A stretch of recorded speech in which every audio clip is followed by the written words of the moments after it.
Hi everyone, my name is Steve Smith, aka Ardalis, and welcome to my course, ASP.NET Core 6 Web API Best Practices. I've been working with and teaching students how to be productive with .NET since the first versions of C# and .NET shipped, and my company, NimblePros, helps teams write better code faster, and that's really my motivation for sharing tips and techniques with you here on Pluralsight too. My hope is that after watching this course, even if you've been building APIs with ASP.NET Core for a while, you'll take away a few new tips or techniques.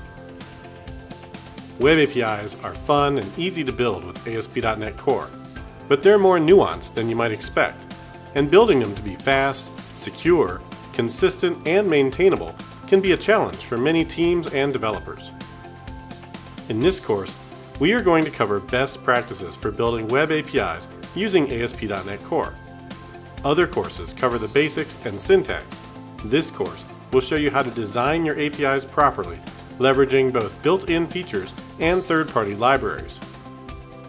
Some of the major topics that we will cover include things like which HTTP verbs should you use for various operations? How do I design my API route structure? What do I need to consider when it comes to securing my API? How do I keep my API code consistent and maintainable? And what's the most effective way to test my APIs? By the end of this course, you'll be able to build web APIs with ASP.NET Core that are well organized, easy to maintain, and secure. And what's more, your application will include a suite of integration tests that prove it.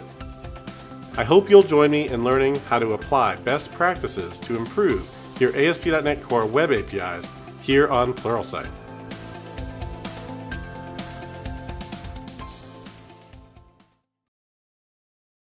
Hello, this is Steve Smith, aka Ardalis, and welcome to my course, ASP.NET Core 6 Web API Best Practices.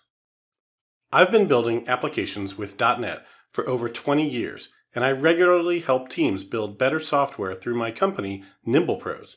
In this course, I'm going to share with you many of the practices I've learned over the years, some through my own hard-won experience, and many I've learned from others along the way. Before we begin, a quick note on the version used in this course. This course was created using the displayed versions of ASP.NET Core, .NET, and Visual Studio. This course is 100% applicable to the versions of ASP.NET Core, .NET, and Visual Studio that you see on the screen now. Web API standards and best practices do not change frequently. What is applicable using today's framework and tools typically applied just as much to previous versions of web APIs built with .NET. Of course, newer versions of these frameworks are going to be released, and you will find updated versions of this course on my author homepage shown here. You can just click on my name or navigate to the URL shown to find the latest versions of all my courses. Now, let's talk about why you should care about best practices. According to Merriam-Webster, a best practice is a procedure that has been shown by research and experience to produce optimal results and that is established or proposed as a standard suitable for widespread adoption. This seems like a reasonable definition to me. I'll add that I know many other experienced members of the community loathe the term best practice and refuse to use it, claiming there are no best practices because it always depends on context. As an experienced consultant, I can appreciate others' love for the phrase, "it depends." However, there really are many standard practices that should be used in the majority of contexts, and I'll do my best to point out the trade-offs involved wherever it makes sense. The goal is for you and your team to build better software by leveraging the wisdom of many other software developers, while understanding why a particular practice makes sense. The goal is not to turn you into robots, blindly following instructions because some self-proclaimed expert said so. Some of the things we'll learn as best practices are covered by actual standards. Much of the time, these are described in RFCs related to the HTTP protocol itself. Standards exist to codify industry practices and help ensure consistency between applications that will communicate using common networks and infrastructure. Some of the practices will relate to less rigorously controlled community or commercial specifications, like the Open API specification or OWASP security guidance. And some of the guidance comes from experience. Some things I've learned the hard way, and many things I've learned from others in my career. In either case, the goal of sharing this experience and the context in which it applies is to help you avoid making the same mistakes as others. This will free up a lot of your time so that you can make your own novel mistakes.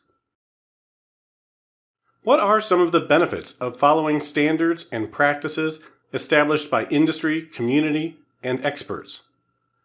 First, one of the main reasons to follow standards and best practices is to avoid confusion and surprises. When we minimize oddball approaches, custom techniques, and one-off solutions to problems that already have well-known established solutions, we make our APIs easier to use and easier to maintain.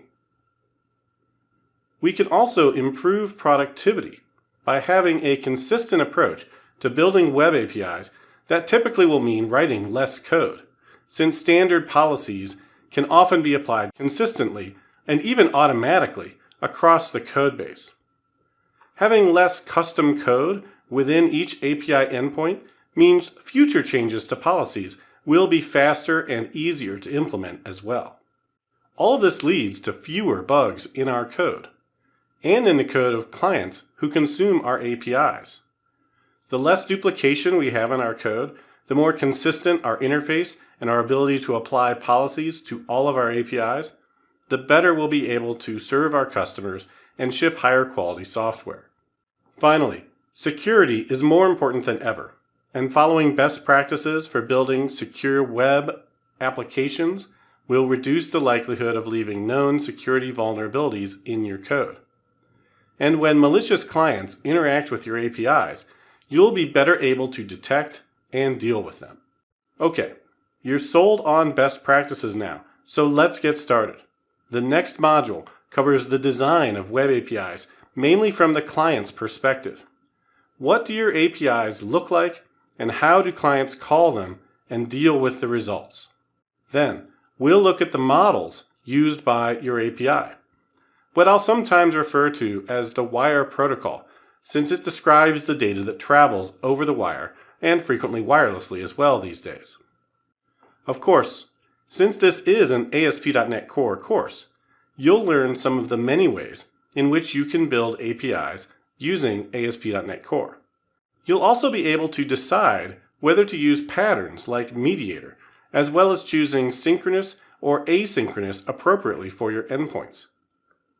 We'll cover some other practices related to different features that many web APIs share as well. We'll dedicate an entire module to web API security. Honestly, this could be an entire course on its own, but you'll learn some of the most important topics here, and I didn't feel that this course would be complete without at least covering some of the primary practices that every API should consider. Finally, you'll learn how to easily test your web APIs so you can be confident they're working properly. You'll be able to run these tests as part of your automated build, which will help ensure bugs don't creep into your production environment. Up next, we'll get started with Web API Design Best Practices. Let's begin. Hi, and welcome back. In this module, we're going to look at best practices for the high-level design of web APIs.